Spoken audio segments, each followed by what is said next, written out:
Hello, Dr. Eiler. This is my final presentation for your course. Um, I'll start with the preamble, as always. I'm Alex Pracht. The location that I would like to fictitiously give this speech would be at Washington University in a large lecture hall where students could attend and also have some form of live stream that could be used to project out to the general public as well. I would like to hold this in the early evening, preferably on a weekday, but doesn't have to be. The subject is going to be which nation leads the West, which I've worked on before, but am going to expand and elaborate on some more. The audience hopefully would be potential voters, politicians in Congress, world leaders, and especially those that are protesting right now against Israel. I will be making an argument that America has lost its place as the leader, and Israel at the moment is holding that on the world stage. So with that, I will get started. Dr. Eiler, distinguished guests, and classmates, thank you for attending. I want to discuss some critical topics that I had previously discussed that definitely directly impact our daily lives. So after this week, full of impact with twists and turns, both in the U.S. and in Israel, who do we believe actually possesses the title of the leader of the West?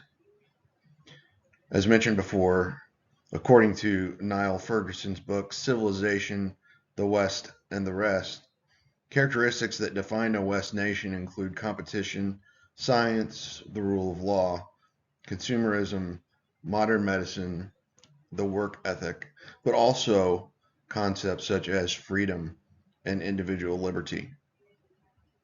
If we use these concepts, we can easily exclude tyrannical dictatorships, puppet states, and enemy proxies such as China, Russia, Iran, Hamas, Hezbollah, and other terrorist organizations. But with this new infighting within our government, both in Congress and on the world stage, and the constant protests against Joe Biden and Benjamin Netanyahu in Israel, in communities across the country and the world, we might have to add our own leadership as those lacking the fundamental characteristics. We must ask ourselves why this is so important through the worldview, and what message are we sending with everything that's going on. Obviously, the brutal attack of innocent Israelis by the terrorist group Hamas on October 7th, 2023, and the more recent acts of barbarism has led to the Iran-Hamas war and continues to rage despite all efforts by many nations to bring peace. Finding a common ground to end the war in Gaza weighs heavy on members of many countries around the world, and especially here at home. In the past week, division and dissent in the United States has drawn close to a tipping point while pitting one against another, bringing to the question, why is it so important here at home when a war that is being raged millions, thousands of miles away, and why is it more important and more critical than ever? Well, the answer lies in which nation leads the West. In an op-ed, author Hugh Hewitt argued that the United States has fallen from grace as a traditional leader in the West because of our division inside our country, with anti-Semitism taking over our college campuses, our communities through protests, and because of our leadership, both militarily and presidentially, which has wavered to a point of indecision. History tells us that the United States took the leadership role from the world upon our entrance to World War II, and it has continued strong until this recent conflict started. President Biden's indecision has caused the world to look down upon the United States, starting with the botched withdrawal of Afghanistan, and now it's questioning of our support to Israel at this critical time in history. This image, produced by Pew Research Center, illustrates how important Americans look at the quote-unquote big three global conflicts and where it places the Israel-Hamas war in both U.S. national interests and how they feel personally. The Israeli war and tensions with China and Taiwan have tied as far as U.S. interests, with Russia and Ukraine very, very close behind. But when you look at people personally and their personal feelings, Israel and Hamas and their conflict have outright taken the lead by a good margin. And this was done by a U.S. survey of adults here in the U.S. And yet, we have a president who wants to turn his back on Israel and arguably does not care about the feelings of most Americans. This week's decision by President Biden to withhold critical military aid in the form of weapons to Israel has shown that our once great ally can no longer count on us in moments of need. This leads us into dangerous and uncharted territory that could potentially pit Israel against us and maybe end in a refusal to act by Israel if we ourselves become in need of an ally. According to Damien Cave in his op-ed, the backlash, which also extends to Israeli athletes and academics facing boycotts and protests, has stunned and confused Israelis here in the U.S., who are still reeling from Hamas's October attacks and mostly see the war as justified.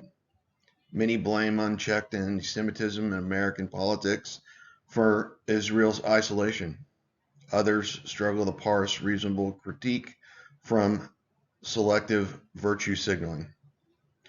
Regardless of where the fingers point the blame, our country has taken a back seat on an ally that we've stood steadfast with since 1948. Mr. Hewitt also considered Israel the new world leader because they're one of the few countries in the world right now that has a clear objective in the path to the end of the war, remains committed to their freedom at all costs, and is unwavering in its leadership.